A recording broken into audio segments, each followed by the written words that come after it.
Assalamualaikum warahmatullahi wabarakatuh. Waalaikumsalam warahmatullahi wabarakatuh.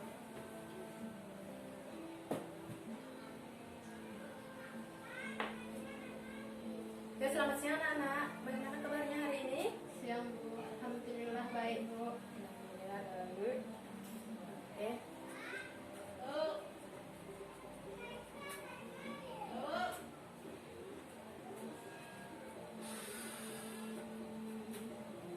Sebelum kita memulai pembelajaran kita hari ini, Ibu akan mengabsen terlebih dahulu.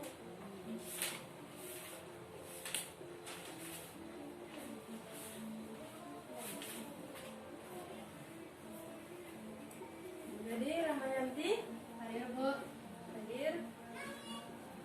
Nini Afriza sakit. sakit.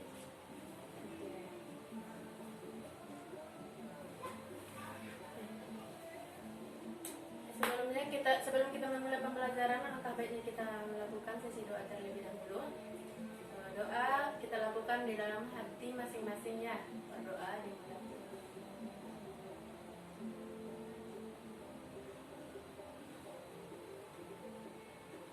Amin, amin, amin ya rabbal alamin. Semoga pembelajaran kita yang berlangsung hari ini berjalan dengan lancar seperti biasanya. Jadi pada pagi hari ini kita akan membahas tentang PPS yaitu Virtual Private Server ya. PPS. Jadi sebelum kita membahas tentang PPS, adapun pembahasan kita pada hari ini tentang PPS yaitu tentang pengertian dari PPS, fungsi PPS, kelebihan dan kekurangannya serta prinsip dan cara kerjanya. Jadi sebelum mengenal jauh tentang PPS ini, jadi langkah baiknya kita harus memahami tentang website terlebih dahulu, karena si website ini berhubungan dengan PPS, mereka saling berhubung. Jadi untuk memahami atau lebih mudah mempelajari PPS ini, kita harus mempelajari tentang website terlebih dahulu. Nah, jadi begini, ketika kita memutuskan untuk membuat sebuah website, tahu kan website itu apa? Jadi ketika kita memutuskan untuk membuatnya, maka kita dituntut untuk memilih. Maka hal pertama yang harus kita lakukan yaitu memilih tempat siapa dan di mana kita akan jadikan layanan pembuatan hosting. Bisa dipahami? Jadi tempat siapa dan di mana yang akan kita jadikan sebagai penyedia layanan hosting sebuah situs website yang akan kita buat nanti.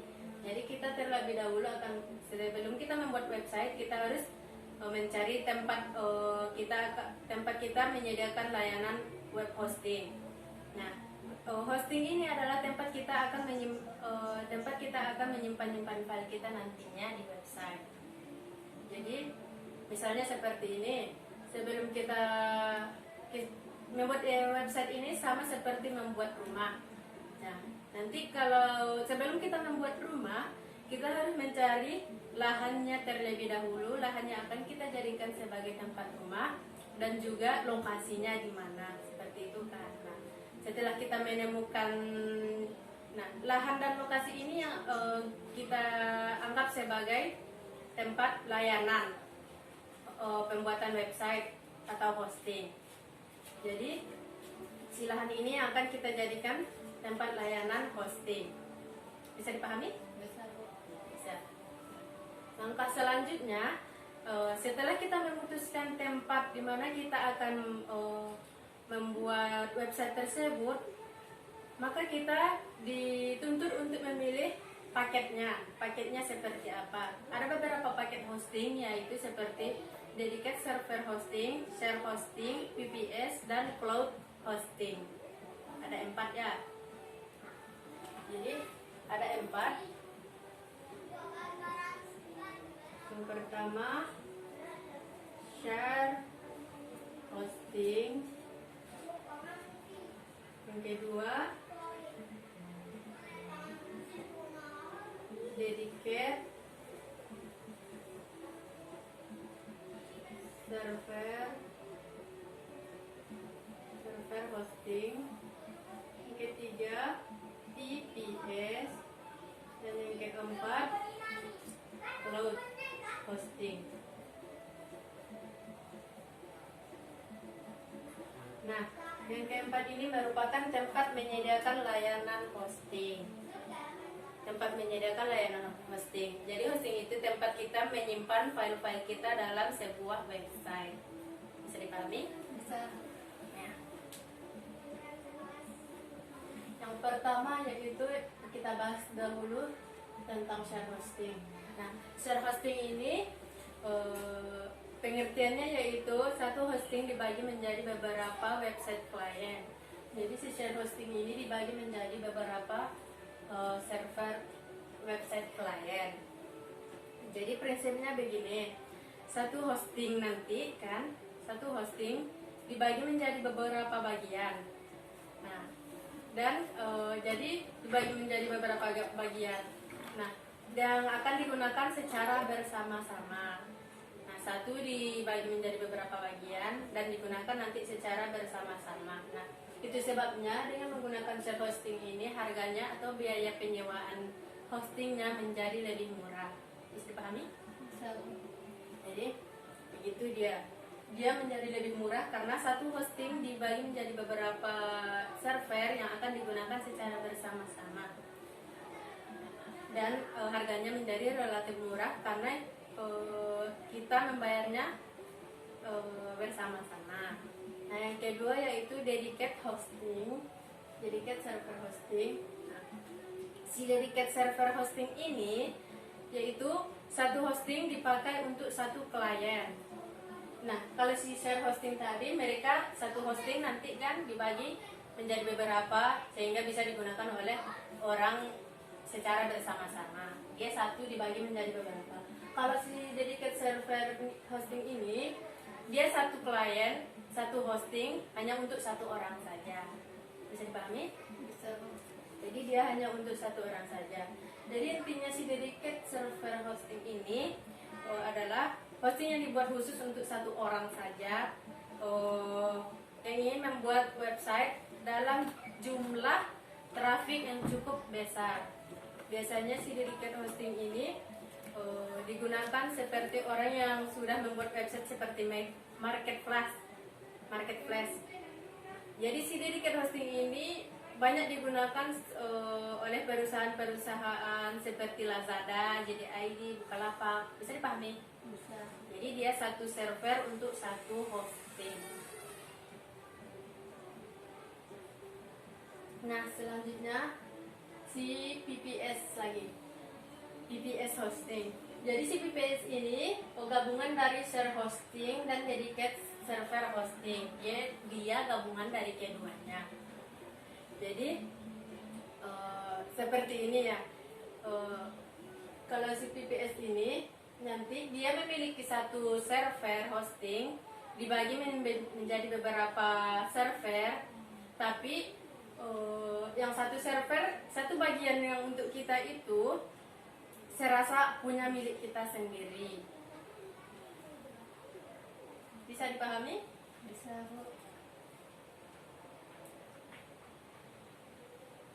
Jadi biasanya kalau si PPS ini biasa digunakan oleh blogger-blogger yang sudah memiliki traffic banyak atau blogger-blogger yang sudah memiliki banyak pengunjung di websitenya. Dia seperti itu si PPS ini. Nah, yang selanjutnya yaitu cloud hosting. Cloud hosting, pengguna cloud hosting akan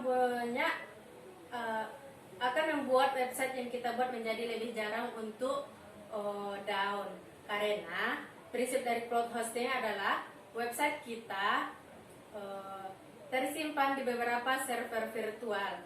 Jadi ketika satu server kita mati, masih ada server lain yang akan menghidupkan website kita. Jadi seperti itu cloud hosting. Bisa dipahami? Bisa, Bu. Ini penyedia layanan ya. Penyedia layanan hosting.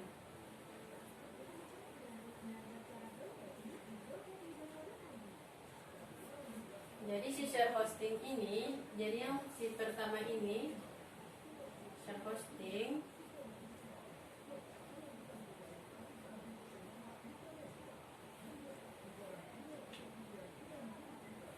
Satu hosting dibagi menjadi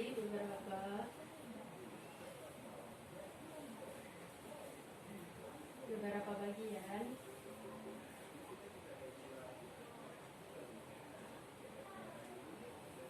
Yang digunakan secara bersama-sama.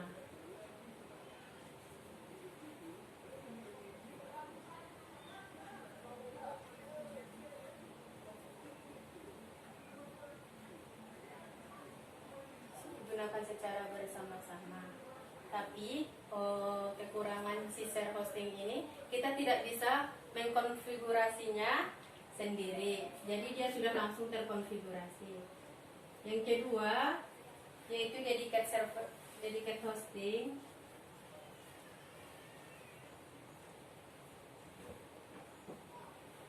Itu satu hosting untuk satu klien saja.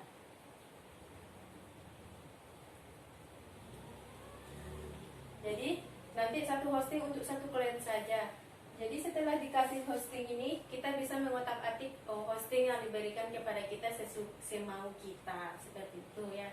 Kalau sistem hosting nanti kita tidak bisa mengotak-atiknya karena dia sudah langsung dikonfigurasikan. Selanjutnya yang ketiga itu PPS, gabungan dari dedicated dan share hosting.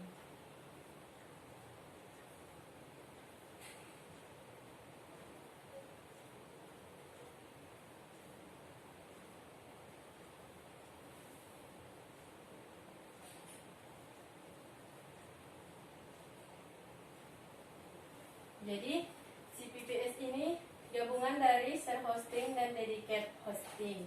Jadi dia nanti satu hosting dibagi menjadi beberapa bagian. Nah, tapi satu bagian yang milik kita ini saya rasa kayak milik kita sendiri. Jadi kita bisa mengotak-atiknya. Kalau si share hosting kita tidak bisa mengotak-atik, si dedicated hosting kita bisa otak-atik. Nah, si share hosting juga kita bisa otak-atik seperti milik kita sendiri. Seperti itu PPS. Dan selanjutnya cloud hosting.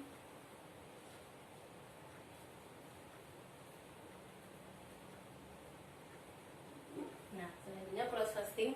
Server kita dibagi menjadi beberapa bagian sehingga website kita menjadi jarang down. Website jarang down. Karena kenapa jarang down? Karena server kita dibagi menjadi beberapa bagian. Kalau nanti satu server kita mati, nah si server yang lain akan menghidupkan website kita sehingga si pengunjung masih bisa menggunakan atau si pengunjung masih bisa mengunjungi website kita. Seperti itu. Bisa dipahami? Bisa. Nah, setelah kita membahas yang 4 tadi itu, yaitu si penyedia layanan hosting, kita akan masuk pada PPS. Yang PPS yaitu Virtual Private Server. Nah, kita masuk pada pengertian PPS. Pengertian. Bisa dilihat? Bisa, Bu. Pengertian PPS.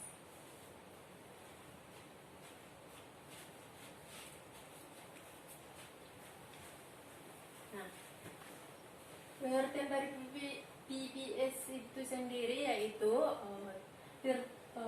PPS adalah kependekan dari Virtual Private Server. Nah, jadi Virtual Private Server itu merupakan sebuah server fisik yang dibagi menjadi beberapa server virtual. Jadi dia dibagi menjadi beberapa server virtual ya, yang akan digunakan secara pribadi dan keseluruhan resource-nya bisa digunakan oleh satu pengguna saja dan tidak dipengaruhi oleh pengguna lain. Jadi dia server yang dibagi jadi beberapa bagian.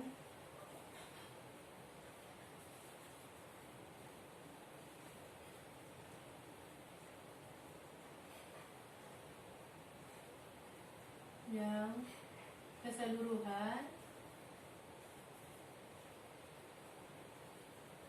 resource-nya hanya digunakan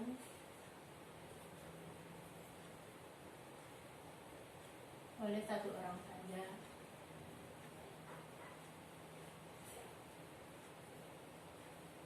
Jadi servernya dibagi menjadi beberapa bagian yang keseluruhan resource-nya hanya digunakan oleh satu orang saja atau satu pengguna saja tanpa dipengaruhi oleh pengguna lain. Mengapa dia dikatakan virtual server? Karena memang server ini bersifat virtual atau maya. Dia bersifat maya atau virtual. Bisa dibayangkan kan? Bisa, Bu. Jadi dia hanya ada tapi bersifat maya. Jadi servernya tidak memiliki fisik. Nah, yang kedua yaitu fungsi dari VPS.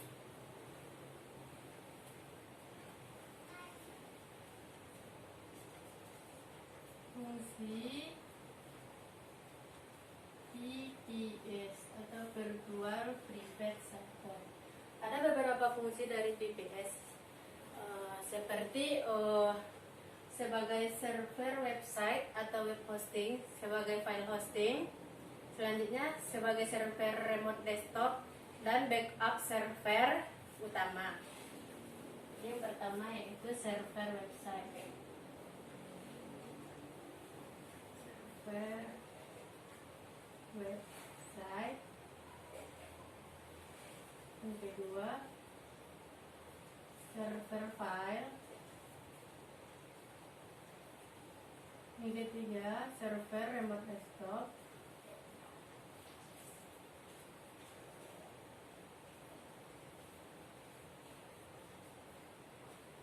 Keempat server backup utama.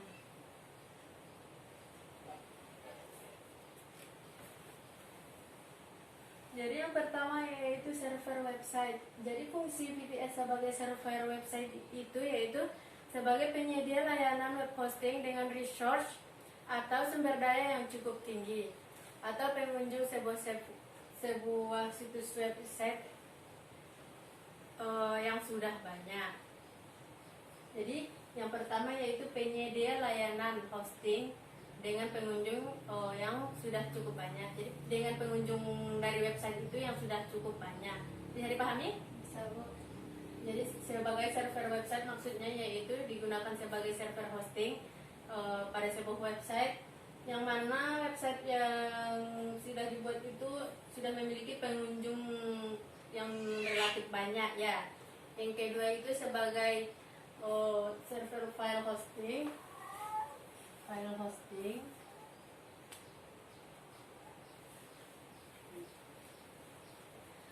Sebagai server file hosting maksud sebagai file hosting ya, hapus servernya. Sebagai file hosting maksudnya di sini yaitu VPS bisa kita jadikan sebagai tempat menyimpan file-file kita di website.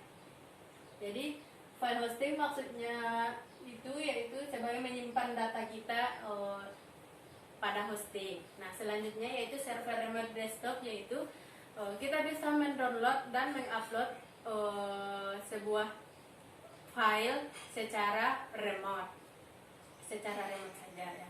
Yang selanjutnya yaitu backup server utama.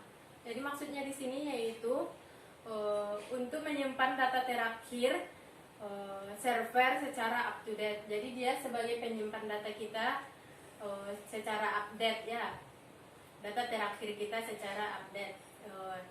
Jadi setiap kita menyimpan memasukkan data pada hosting, nah dia bisa menyimpannya kapan terakhir kali kita memasukkan data di situ.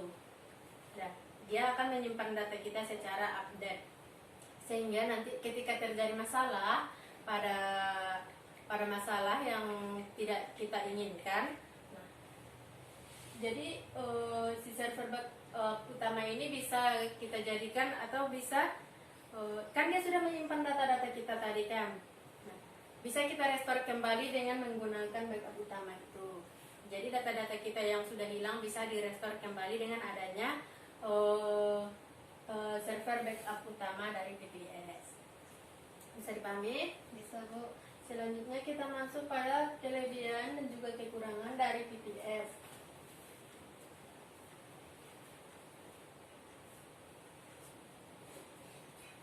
Kelebihan dari VPS.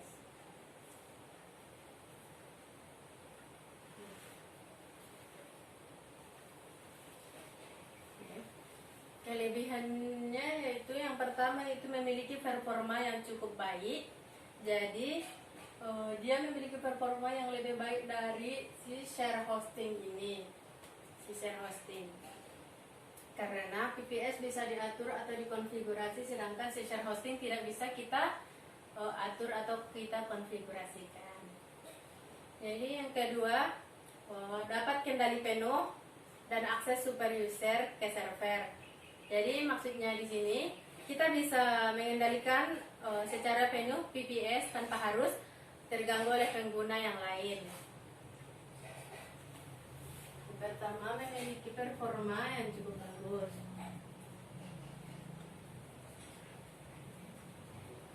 Bagus. Yang kedua, akses super user.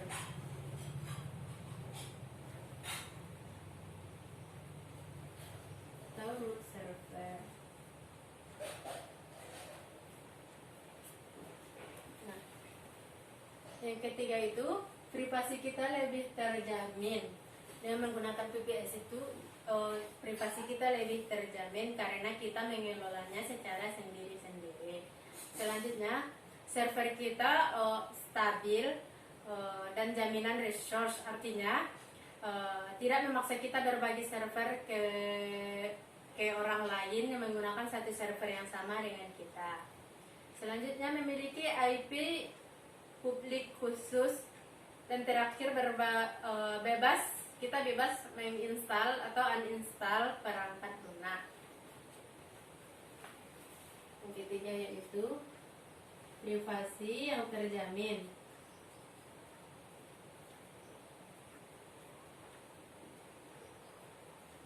Kenapa privasi kita terjamin? Karena kita mengelolanya sendiri, tidak ada campur tangan dari orang lain. Seperti itu kan.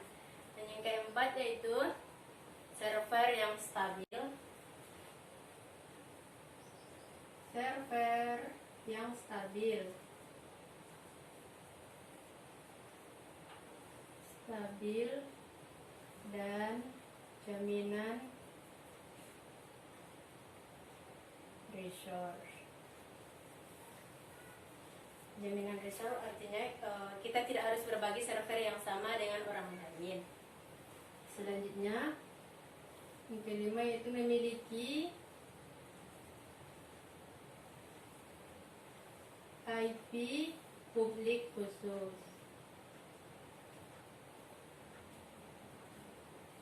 Dan yang terakhir yaitu bebas install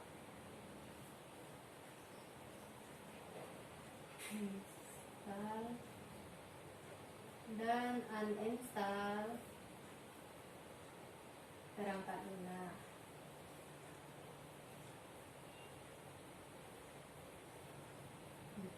Setelah kita membahas tentang kelebihan VPS, maka pasti setiap kelebihan pasti ada kekurangannya. Selanjutnya pembahasan kita yaitu tentang kekurangan dari VPS. Bisa dilihat? Bisa Bu.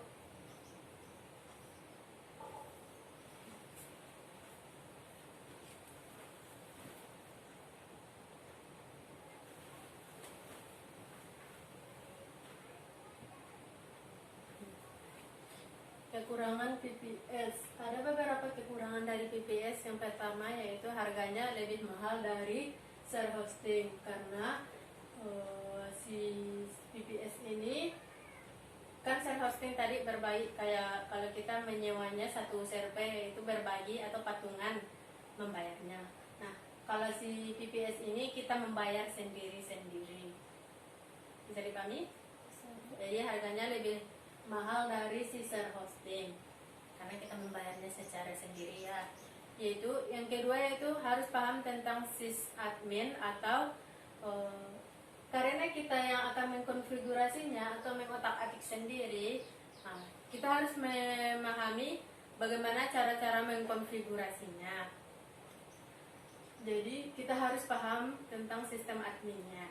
Yang selanjutnya, kalau terjadi kesalahan konfigurasi, nah, bisa menimbulkan risiko error atau keamanan data kita menjadi terancam. Nah, jadi untuk itu karena kalau terjadi salah-salah konfigurasi, keamanan kita terancam, maka si PPS ini tidak cocok untuk pemula atau yang baru mengenal website dan menghosting.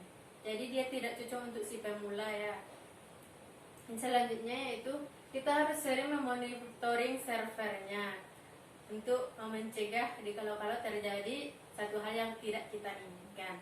Nah, yang terakhir yaitu instalasi dan memanajemen perangkat lunak itu cukup sulit. Jadi dia cara mengkonfigurasinya itu cukup sulit. Jadi yang pertama itu harganya relatif lebih mahal dari si share hosting tadi.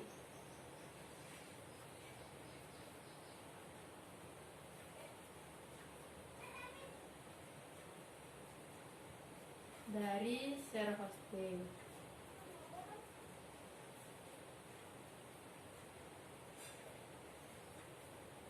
Yang kedua,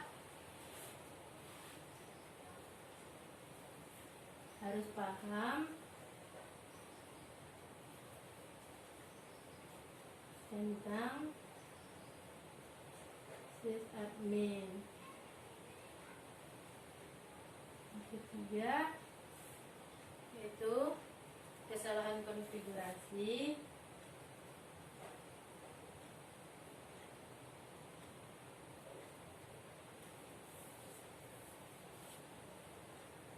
Bisa mengancam, bisa menyebabkan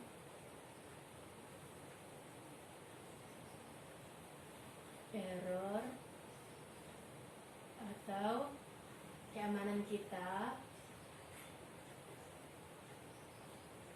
menjadi terancam.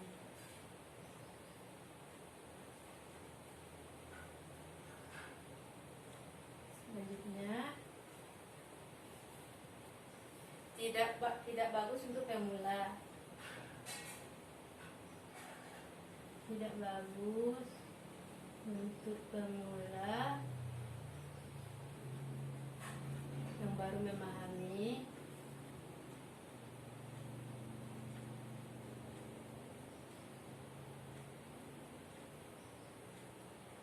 website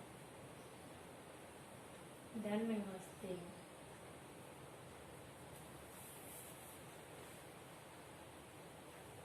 Selanjutnya itu harus sering monitoring server, sering memonitoring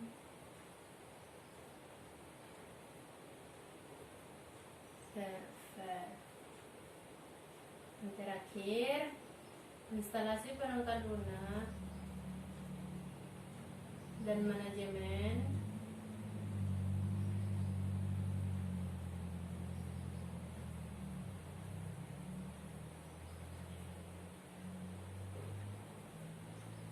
cukup rumit ya dilakukan di PPS ini. Jadi menginstalasi dan memanajemen perangkat lunak cukup rumit dengan PPS. Setelah kita membahas tentang kelebihan dan kekurangan PPS server, selanjutnya kita akan membahas materi kita yang terakhir yaitu prinsip dan cara kerja dari PPS. Terakhir yaitu prinsip dan cara kerja.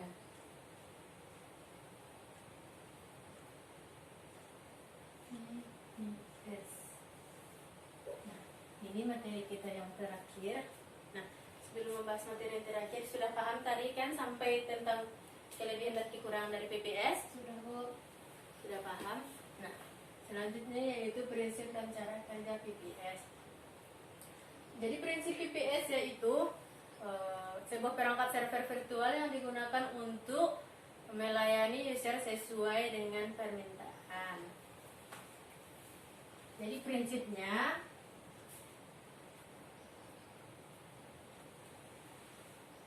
melayani user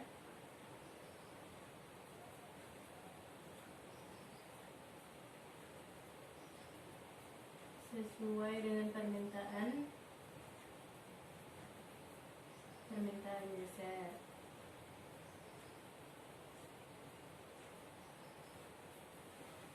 Jadi seperti itu prinsip dari PPS. Yaitu dia bersifat virtual yang akan melayani user sesuai dengan permintaan user. Jadi dia akan melayani apa-apa yang dimintai oleh si user atau si pengguna. Nah, cara kerja PPS atau alur kerjanya yaitu nanti dimulai dari server fisik nanti kan.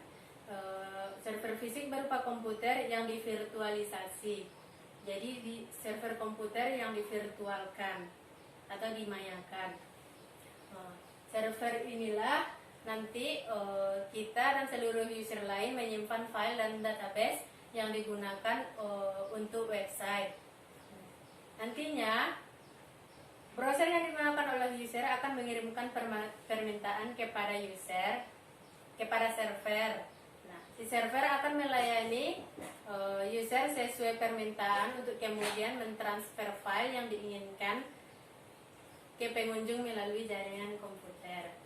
Jadi saat mengirim dan menerima service itulah VPS bekerja.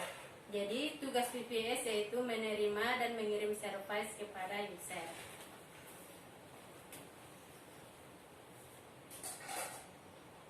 Cara kerjanya yaitu menerima dan mengirim service kepada user. Jadi seperti itu prinsip dan cara kerja PPS. Prinsipnya yaitu nanti dia akan melayani user sesuai dengan permintaan si user. Nah, cara kerjanya itu dengan melayaninya dia pasti akan menerima dan mengerjakan apa yang diperintahkan si user. Nah, pekerjaannya yang menerima dan memberi inilah atau mengirim service inilah kepada user yang menjadi sistem dari cara kerja si PPS. Jadi bisa dipahami, Nana?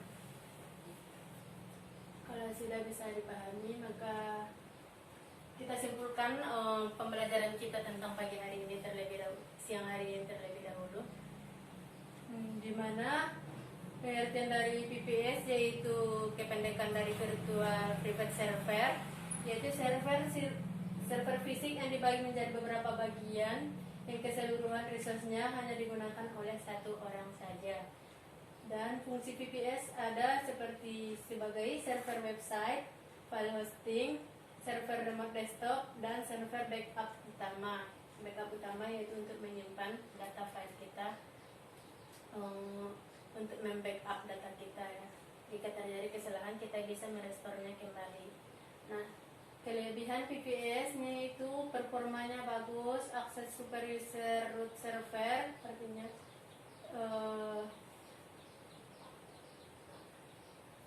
artinya kita bisa mengendalikan PPS sesuai kemauan kita. Selanjutnya privasi yang terjamin karena kita yang mengelolanya sendiri. Dan selanjutnya server yang stabil dan jaminan resource. Yang kelima memiliki IP publik khusus. Yang terakhir bebas install dan uninstall perangkat lunak. Dan yang kekurangan dari PPS yaitu harga relatif mahal dari share hosting karena kita membayarnya secara sendiri dan tidak patungan. Yang kedua yaitu harus paham tentang sistem adminnya karena kita yang akan mengkonfigurasinya sendiri. Jadi kita harus paham. Nah, selanjutnya yaitu kesalahan konfigurasi bisa menyebabkan error atau keamanan data kita menjadi terancam. Selanjutnya yaitu tidak bagus untuk pemula karena yang tidak memahami website dan cara menghosting nanti bisa menyebabkan error dan keamanan datanya menjadi terancam. Yang kelima yaitu kita harus sering memonitoring servernya. Dan yang terakhir itu instalasi dan manajemen perangkat lunak cukup rumit. Nah, yang terakhir yaitu prinsip dan cara kerja PPS. Prinsipnya yaitu melayani user sesuai dengan permintaannya, dan cara kerjanya yaitu menerima dan mengirim service kepada user. Seperti itulah cara kerjanya. Sudah tidak ada pertanyaan lagi? Ya, Bu. Maka kita akhiri pertemuan kita pada pagi hari ini, pada siang hari ini. Nah, ini.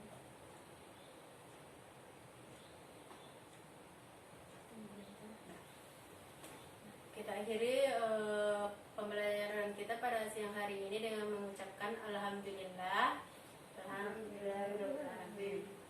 Sekian pertemuan kita pada hari ini. Assalamualaikum warahmatullahi wabarakatuh. Waalaikumsalam.